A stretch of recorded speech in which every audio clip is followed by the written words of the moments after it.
My name is Sara. I am 38 years old. I have a husband who holds my hand every single morning before he gets out of bed. I have 3 children who laugh so loud that the neighbors knock on the wall. I have a small garden outside my window with yellow flowers that I planted myself. But if you had seen me 15 years ago, standing alone on a cold street at 2 in the morning, with nothing in my pocket and nowhere to run, you would never believe I am the same woman. This is the story I have never told anyone completely. Not even my children, not even my closest friends, because some truths are so heavy that you spend years just learning how to carry them. But today I am ready. Today I want to speak, because somewhere out there, there's a girl who is living the same darkness I survived. And she needs to know there is a way out. I was born into a house that felt more like a cage. My father, Daniel, was not a bad man in the way that people imagine bad men. He did not shout every day. He did not break things every night. He was something worse. He was cold. He looked at me like I was furniture, something in the house that took up space and cost money. My mother, Evelyn, loved me fiercely and quietly. She was a small woman with tired eyes and hands that were always moving, cooking, cleaning, washing, sewing. She never stopped working. Not once. Not for a single day that I can remember. We were not rich. We were not even close to comfortable. My father made just enough money to keep the lights on, and then he spent whatever was left on himself. On gambling. On nights out with men whose names we never knew. My mother covered the rest. She took every job she could find. She cleaned offices before sunrise. She ironed clothes for 3 different families on weekends. She did whatever it took to make sure I had food on my plate and shoes on my feet. Daniel never thanked her. He never even noticed. When I was 9 years old, I overheard a conversation that I was never meant to hear. I was sitting behind the kitchen door, playing quietly with my doll, when I heard my father speaking to someone on the phone. His voice was low and careful. He said there was a package he could deliver. He said the price was negotiable. He said the package was young and clean. I did not understand then. I was 9, but my body understood before my mind did. Something cold moved through my chest. I held my doll very tightly and did not make a sound. That night, my mother tucked me into bed and kissed my forehead. She smelled like soap and hard work. "You are the best thing in my life," she whispered. I wrapped my arms around her neck and held on. I did not sleep for a long time.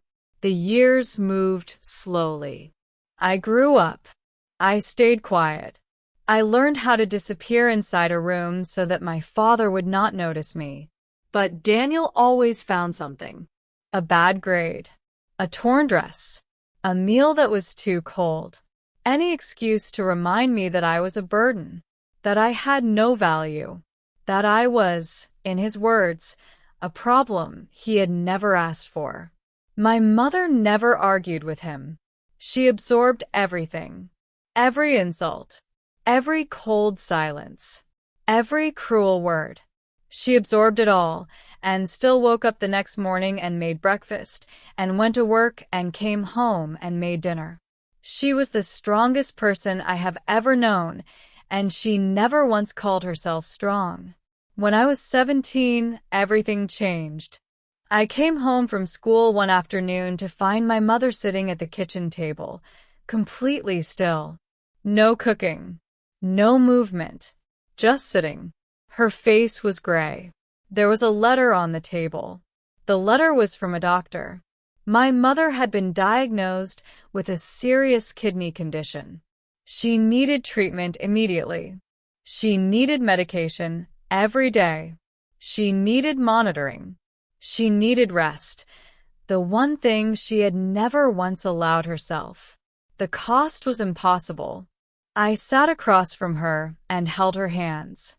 Her hands that had worked every single day of my life. Her hands that had never asked for anything. "We will find a way," I told her. I did not know how, but I said it like I meant it because she needed to hear it. That evening, my father came home. I waited for him. I had made tea. I had rehearsed what I would say. I sat down across from him at the table and I told him everything. I told him about the diagnosis, about the treatment cost, about how urgent it was. I told him calmly and clearly, the way you speak when you are trying very hard not to fall apart. He picked up his tea. He took a sip. Then he looked at me and said, "That is not my problem." I felt the floor disappear beneath me. "She is your wife," I said. "She is expensive," he said. And he stood up and walked out of the kitchen. I sat at that table for a long time. The tea went cold. The room went dark. And something inside me went very, very quiet.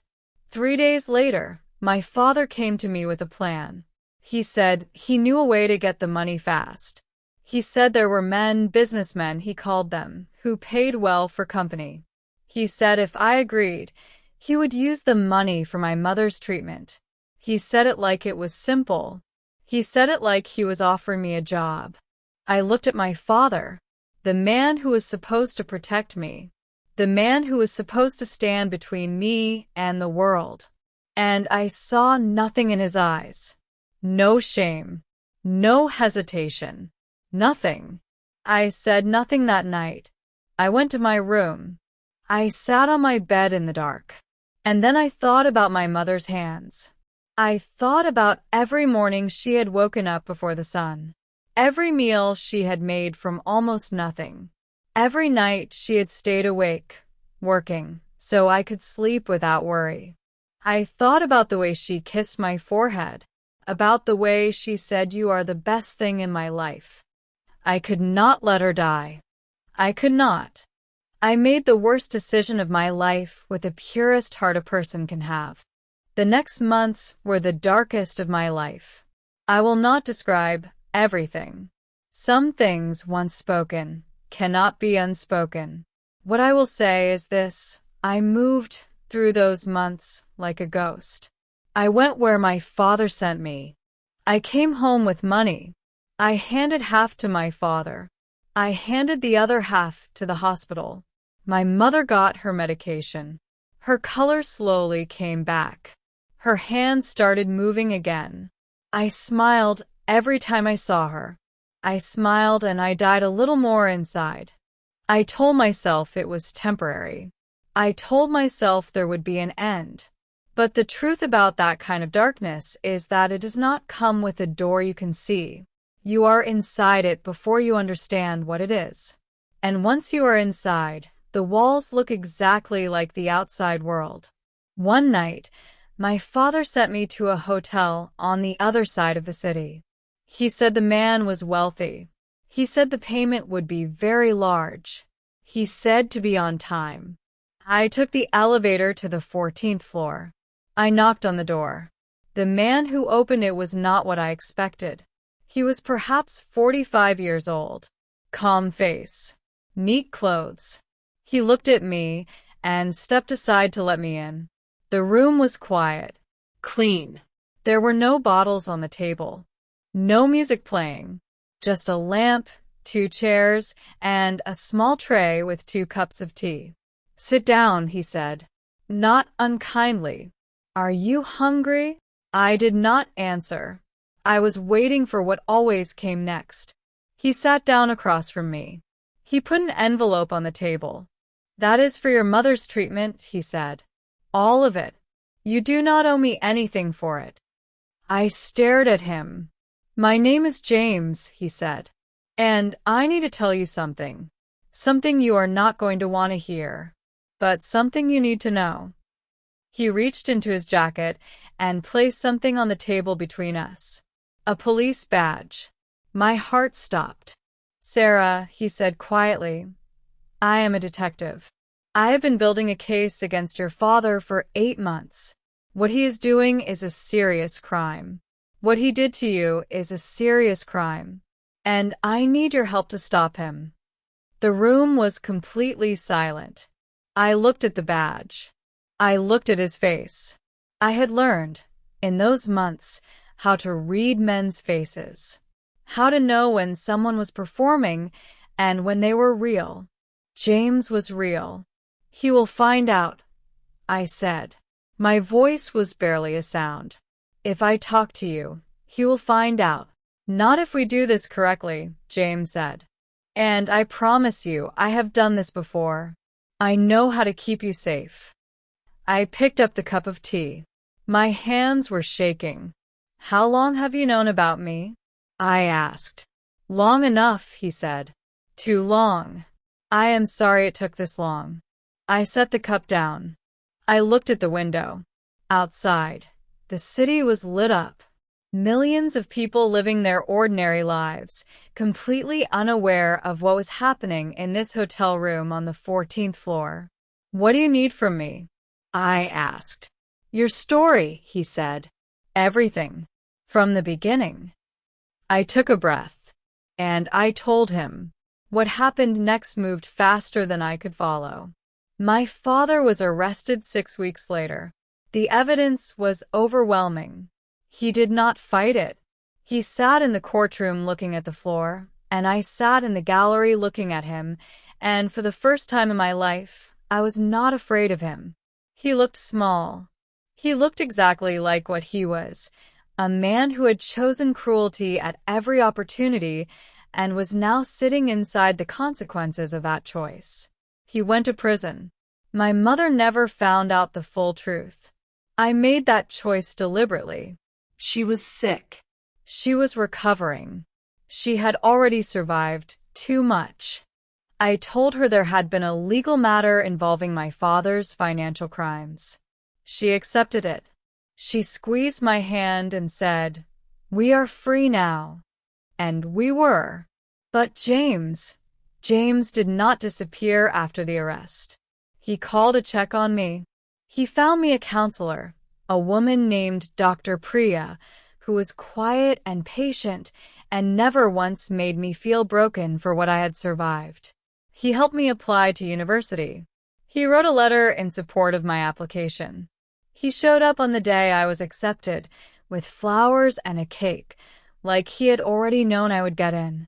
I asked him once why he was doing all of this. He had put my father in prison. His job was done. He did not owe me anything. He thought about it for a moment. Then he said, "Because this is what should have been done for you from the beginning. And no one did it. And I am not willing to just walk away and pretend that is not true." I did not know what to do with that answer. I had never been looked at that way. Not by a man. Never once. I graduated 3 years later with a degree in social work. James was in the front row. My mother was next to him. She clapped so loudly that the people around her started laughing. 2 years after that, James asked me to marry him. He did not do it in a restaurant or a fancy location. He did it in my small apartment in the kitchen on a Tuesday morning while I was making coffee. He just walked in, sat down at the table, and said, "Sara, I do not want to imagine the rest of my life without you in it. Will you marry me?" I put down the coffee. I looked at him. This man who had chosen me, not despite everything, not in spite of everything, just me, completely. "Yes," I said, and I meant it with my whole heart. Today, I am 38 years old. My youngest daughter is 6. She is loud and fearless, and she laughs with her whole body. My son is 10, and he asks questions about everything, about stars, about history, about why the sky is blue. My oldest daughter is 13, and she is already sharper than I ever was, reading books 3 years above her grade and arguing with teachers in the most polite and devastating way. They do not know what their mother walked through. Not yet. One day, when they're ready, I will tell them.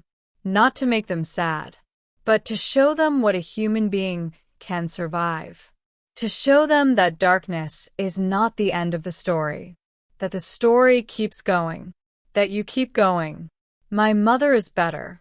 She lives 20 minutes away. She comes for dinner on Sundays, and she always brings something she has cooked, even though I tell her every week that she does not need to. She still smells like soap and hard work, and every time she kisses my cheek at the door, I think she is the reason I am standing here. She worked herself to the bone, so I would survive. She held on when everything told her to let go. I held on too, and that made all the difference. If you are reading this and you are in the dark, I want you to know something. The dark does not last. It feels like it will. It feels absolute and permanent and total, but it does not last. Somewhere in that darkness, there is a door. You may not be able to see it yet, but it is there. Keep moving toward it. Keep moving. That is all you have to do. Keep moving.